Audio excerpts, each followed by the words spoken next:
안녕하세요. M교수입니다. 좋아요와 구독 부탁드리겠습니다.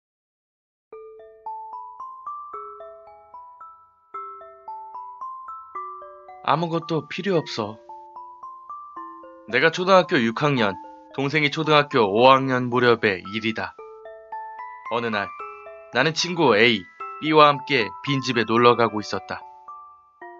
무서운 게 나온다는 소문도 있었기 때문에 당시 의지할 만한 사람이 필요해 동생을 꼬셨지만 어째서인지 동생은 가고 싶어 하지 않았다. 그렇지만 야, 만약에 나한테 뭔 일이라도 생기면 어떡하냐? 형이 없어져도 괜찮아? 라고 반쯤 협박을 하면서 억지로 데려갔다. 그 집은 잘 기억나지는 않지만 정말 흔한 폐가였다. 딱히 심하게 황폐해진 것도 아니었고 그저 흔한 빈집이었다.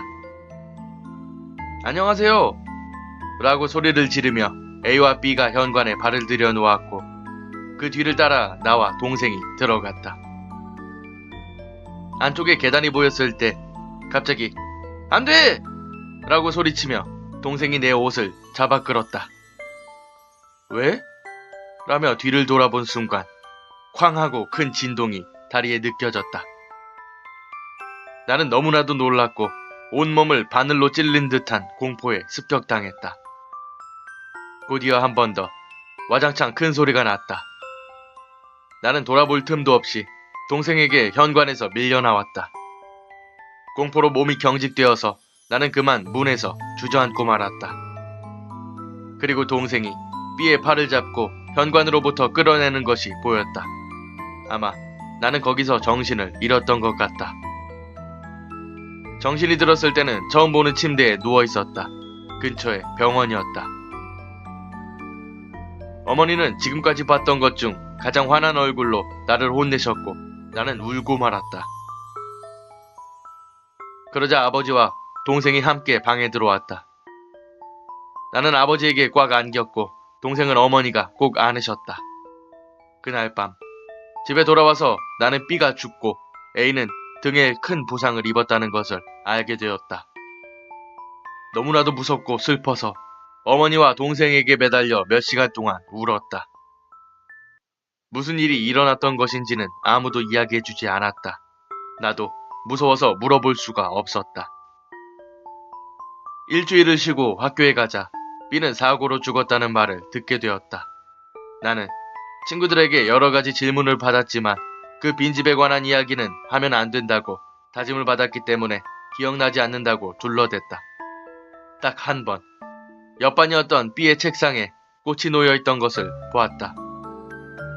나는 견딜 수 없어서 그 반 앞은 지나가지 않기로 했다.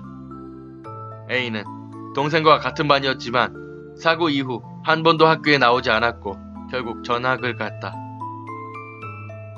나는 반년 정도 후 아버지의 사정으로 이사하게 된 뒤 그 사건에 관해 어머니에게 물어봤다. 그 집에 들어가면 조금 왼쪽에 거실용 큰 에어컨이 있었다고 한다. 그런데 우리가 그 집에 들어갔을 때 우연히 그것이 넘어져서 B의 머리에 맞았던 것이다.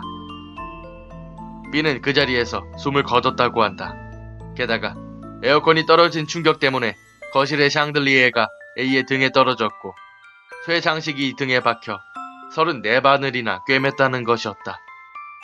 샹들리에의 유리 파편은 넘어진 B에게도 그대로 꽂혔고 B를 도우려던 동생의 신발에도 잔뜩 유리가 박혀 있었다고 한다.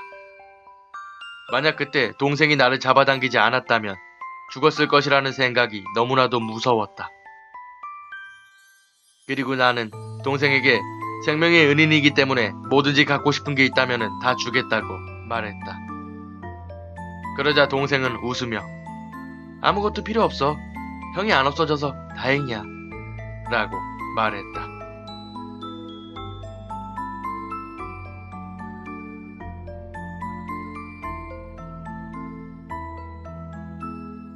등에 큰 부상을 입었다는 것을 알게 되었다. 너무나도 무섭고 슬퍼서 어머니와 동생에게 매달려 몇 시간 동안 울었다. 무슨 일이 일어났던 것인지는 아무도 이야기해주지 않았다. 나도 무서워서 물어볼 수가 없었다. 일주일을 쉬고 학교에 가자 B는 사고로 죽었다는 말을 듣게 되었다. 나는 친구들에게 여러 가지 질문을 받았지만 그 빈집에 관한 이야기는 하면 안 된다고 다짐을 받았기 때문에 기억나지 않는다고 둘러댔다. 딱 한 번, 옆반이었던 B의 책상에 꽃이 놓여있던 것을 보았다. 나는 견딜 수 없어서 그 반 앞은 지나가지 않기로 했다. A는 동생과 같은 반이었지만 사고 이후 한 번도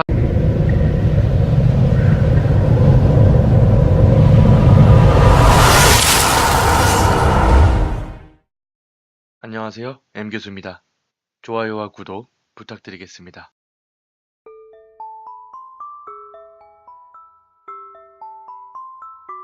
아무것도 필요 없어. 내가 초등학교 6학년, 동생이 초등학교 5학년 무렵의 일이다. 어느 날, 나는 친구 A, B와 함께 빈집에 놀러가고 있었다.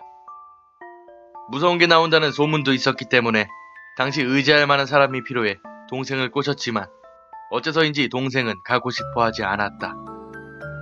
그렇지만, 야, 만약에 나한테 뭔 일이라도 생기면 어떡하냐? 형이 없어져도 괜찮아? 라고 반쯤 협박을 하면서 억지로 데려갔다. 그 집은 잘 기억나지는 않지만 정말 흔한 폐가였다. 딱히 심하게 황폐해진 것도 아니었고 그저 흔한 빈집이었다. 안녕하세요! 라고 소리를 지르며 A와 B가 현관에 발을 들여놓았고 그 뒤를 따라 나와 동생이 들어갔다. 안쪽에 계단이 보였을 때 갑자기 안 돼! 라고 소리치며 동생이 내 옷을 잡아 끌었다. 왜? 라며 뒤를 돌아본 순간 쾅 하고 큰 진동이 다리에 느껴졌다. 나는 너무나도 놀랐고 온몸을 바늘로 찔린 듯한 공포에 습격당했다. 곧이어 한 번 더 와장창 큰 소리가 났다. 나는 돌아볼 틈도 없이 동생에게 현관에서 밀려나왔다. 공포로 몸이 경직되어서 나는 그만 문에서 주저앉고 말았다. 그리고 동생이 B의 팔을 잡고 현관으로부터 끌어내는 것이 보였다. 아마 나는 거기서 정신을 잃었던 것 같다. 정신이 들었을 때는 처음 보는 침대에 누워 있었다. 근처에 병원이었다. 어머니는 지금까지 봤던 것 중 가장 환한 얼굴로 나를 혼내셨고 나는 울고 말았다. 그러자 아버지와 동생이 함께 방에 들어왔다. 나는 아버지에게 꽉 안겼고 동생은 어머니가 꼭 안으셨다. 그날 밤 집에 돌아와서 나는 B가 죽고 A는 학교에 나오지 않았고 결국 전학을 갔다.